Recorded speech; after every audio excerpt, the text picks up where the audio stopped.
sommaire de cette édition élection contestée au Ghana, près de 200 partisans de l'opposition qui protestaient contre.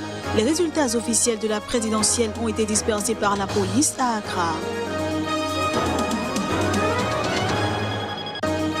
L'ancien président du Burundi, Pierre Buyoya, est décédé dans une ambulance qui l'emmenait dans un hôpital parisien pour des soins. Il est décédé à l'âge de 71 ans du Covid-19.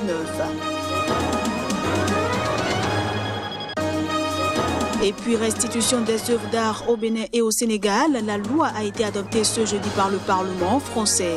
Le Bénin devra recevoir d'ici la fin de l'année 2021 les 26 œuvres du trésor du roi Béhanzin. Voilà pour le sommaire. À toutes et à tous, bienvenue. Au Nigeria, au moins 300 élèves enlevés par le groupe djihadiste Boko Haram ont été relâchés par leurs ravisseurs dans le nord-ouest du pays, ont indiqué ce jeudi les autorités locales de l'État de Katsina. Ils sont au total 344 élèves à être libérés, a déclaré le gouverneur de l'État de Katsina, Aminou Bello Massari. Peu auparavant, un conseiller du président avait annoncé la libération des élèves sans cependant en préciser le nombre exact.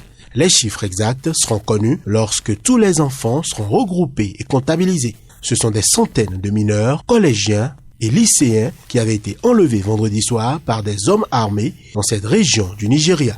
Ils avaient été enlevés au lycée d'État pour garçons de Kankara, dans l'État de Katsina, dans un rapt ensuite revendiqué par le groupe djihadiste Boko Haram, habituellement actif dans la partie nord-est du pays, à des centaines de kilomètres plus à l'est. Jeudi, les djihadistes de Boko Haram avaient diffusé une vidéo des lycéens enlevés dans laquelle un jeune garçon expliquait faire partie de 520 élèves enlevés par le gang de Shekau, du nom du chef historique de Boko Haram. Les enfants, pour la plupart très jeunes, apparaissaient à bout de force. Selon une source sécuritaire proche du dossier, les lycéens qui apparaissaient dans cette vidéo étaient ceux détenus par Awaloun Daoudawa, qui répond directement aux ordres de Boko Haram, les autres pouvant être libérés à la suite de négociations engagées entre les ravisseurs et le gouvernement local. La présidence avait publié un communiqué samedi condamnant l'attaque contre des enfants innocents. Le chef de l'État avait aussi promis de renforcer la sécurité dans les écoles fermées dans plusieurs États du nord du pays depuis mercredi à cause de l'insécurité rampante. Mais le président n'avait fait aucune déclaration depuis la revendication de cet enlèvement par les djihadistes mardi et ses porte-paroles renvoyaient les journalistes vers les autorités locales.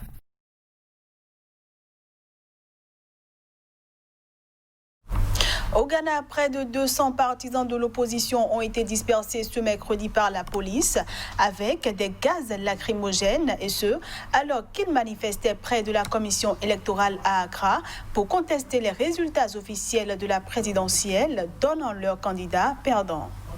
Habillés aux couleurs du Congrès national démocratique NDC, les militants se sont massés ce jeudi aux abords du siège de la commission électorale, brandissant des pancartes sur lesquelles était inscrit « Pas de Mahama, pas de paix ». Nana Akufo-Addo n'est pas notre président. Ou encore « Notre démocratie est en danger ». Les militants ont brûlé des pneus et ont été stoppés dans leur marche par des véhicules des forces de l'ordre qui les ont dispersés au moyen de gaz lacrymogène et de canons à eau. Nous avons organisé une marche pacifique pour déposer un recours contre les résultats au siège de la commission, a affirmé l'un des responsables du NDC, Adeko Coeur. Tout d'un coup, nous avons entendu des coups de feu et des gaz lacrymogènes tirés par la police, créant le chaos, a-t-il ajouté. La police a affirmé avoir procédé à plusieurs interpellations sans pouvoir donner leur nombre exact. La tension est redescendue depuis, toujours selon la police. Les élections présidentielles et législatives du 7 décembre s'étaient déroulées globalement dans le calme, selon les observateurs internationaux. Les résultats des législatives n'ont pas encore été proclamés, alors qu'une circonscription fait toujours l'objet d'un contentieux. L'opposition a toutefois contesté les résultats provisoires qui donnent une majorité de députés au parti au pouvoir à un siège près. Pierre Buyoya, l'ancien président du Burundi, est décédé à Paris à l'âge de 71 ans du Covid-19. C'est ce que l'on a appris ce vendredi auprès de plusieurs de ses proches.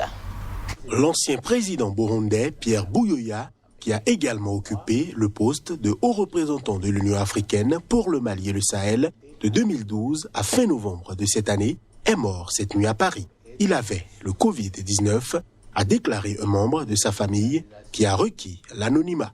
Pierre Buyoya avait été hospitalisé mercredi de la semaine passée, soit le 9 décembre, dans un hôpital de Bamako où il avait été placé sous respirateur. Il a été évacué sur Paris hier jeudi en début d'après-midi. Son avion a fait une escale et est arrivé en France dans la nuit. Il est décédé dans une ambulance qui l'amenait dans un hôpital parisien pour des soins, a précisé le membre de sa famille. En octobre, Pierre Buyoya avait été condamné à la prison à perpétuité dans son pays pour l'assassinat en 1993 de son prédécesseur, Melchior Ndadaye. L'ex-président avait dénoncé un procès politique mené de manière scandaleuse et avait démissionné fin novembre de son rôle d'envoyé spécial de l'Union africaine pour laver son honneur. Tutsi issu d'un milieu modeste, Pierre Buyoya a d'abord fait sa carrière dans l'armée avant de devenir président à la suite d'un coup d'État contre Jean-Baptiste Bagaza, lui aussi un Tutsi, sur fond de grogne dans l'armée. Pendant son premier mandat, il s'emploie à ouvrir l'espace démocratique au Burundi, un processus qui débouche en 1993 sur l'élection à la tête du pays de Melchior Ndadaye, premier président démocratiquement élu du Burundi et premier Hutu à accéder au pouvoir. Les Hutus représentent environ 85% de la population du Burundi. Il revient au pouvoir en 1996, encore à la faveur d'un coup d'État et alors que le Burundi est plongé dans une guerre civile meurtrière. Il signera en 2000 les accords d'Arusha qui visent à mettre un terme à la guerre civile et quitte le pouvoir en 2003 conformément à ces accords. Ce journal se poursuit en Éthiopie avec les combats entre le gouvernement fédéral et les autorités locales du Tigré. Les agriculteurs étaient obligés d'abandonner leurs récoltes dans les champs. Même avec le calme apparent qui règne, ils ont toujours la peur au ventre et craignent la famine. Tesfaye fixe avec inquiétude ses plans de sorgho jaunis par le soleil brûlant. Il se demande s'il parviendra à sauver sa récolte, perturbée par les combats qui ont touché la région éthiopienne du Tigré.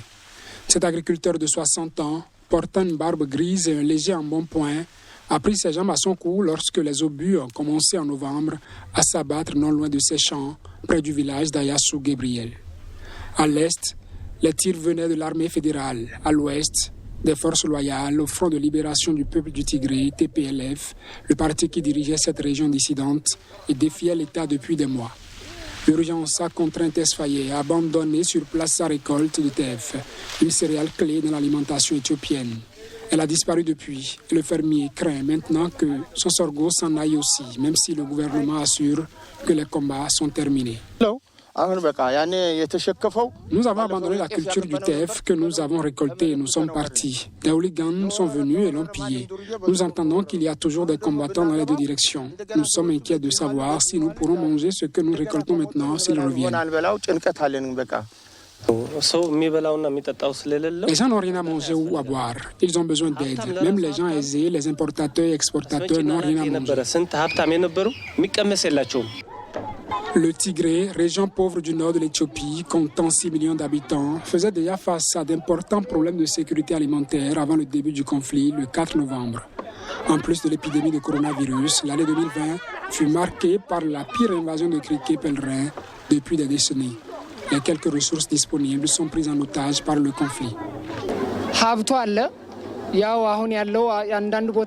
ressources sont là, mais il y a des endroits où il y a des problèmes de sécurité, des endroits qui sont instables.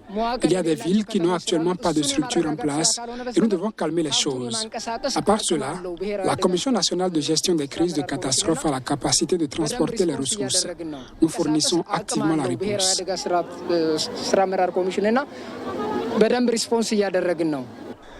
Les agences humanitaires craignent désormais que le conflit qui aurait fait des milliers de morts et a déplacé plus de 50 000 personnes entraîne la région dans une situation catastrophique. Et puis 2 jours après le vote négatif du Sénat, l'Assemblée nationale française a adopté définitivement la loi de restitution des biens promis par le président Emmanuel Macron au Bénin et au Sénégal. Le bras de fer entre les deux chambres du Parlement français va cependant se poursuivre en 2021. La Constitution française donnant le dernier mot à l'Assemblée nationale en cas de désaccord avec le Sénat, ce sont bien les députés qui viennent de conclure le long feuilleton de la restitution au Bénin des 26 objets issus du pillage du palais d'Abomey exposés au musée du Quai Branly Jacques Chirac à Paris. Les députés ont également officialisé le transfert déjà effectué physiquement, mais présenté comme un prêt du sabre et du fourreau d'El Oumar Tall au Sénégal. Les 26 œuvres du trésor du roi Béhanzin ne font plus partie du patrimoine français à compter de la date d'entrée en vigueur de la loi. Le texte adopté à l'unanimité des députés, dont 48 voix pour et 2 abstentions, a reçu l'assentiment du Parlement français. Bien avant l'adoption de la loi, le Sénat avait rejeté le 15 décembre dernier, en nouvelle lecture, le projet de loi relatif à la restitution de biens culturels au Bénin et au Sénégal. À l'Élysée, on se félicite aujourd'hui de l'adoption de ce texte et du chemin parcouru depuis 2017 pour en arriver là. Le compte à rebours est désormais lancé. La France a maintenant 1 an pour remettre aux autorités béninoises les 26 œuvres du trésor de Dahomey pillées en 1892 par le général Dode lors du sac du palais d'Abomey. Depuis plusieurs mois, Cotonou travaille avec Paris à l'accueil de ces œuvres. Ces pièces seront d'abord exposées temporairement au Musée international de la mémoire et de l'esclavage de Ouidah avant d'être définitivement transférées au musée de l'épopée des Amazones et des rois du Dahomey. Il s'agit d'un don d'un général français, mais pour le... Fin de cette édition, merci à tous d'avoir été des nôtres.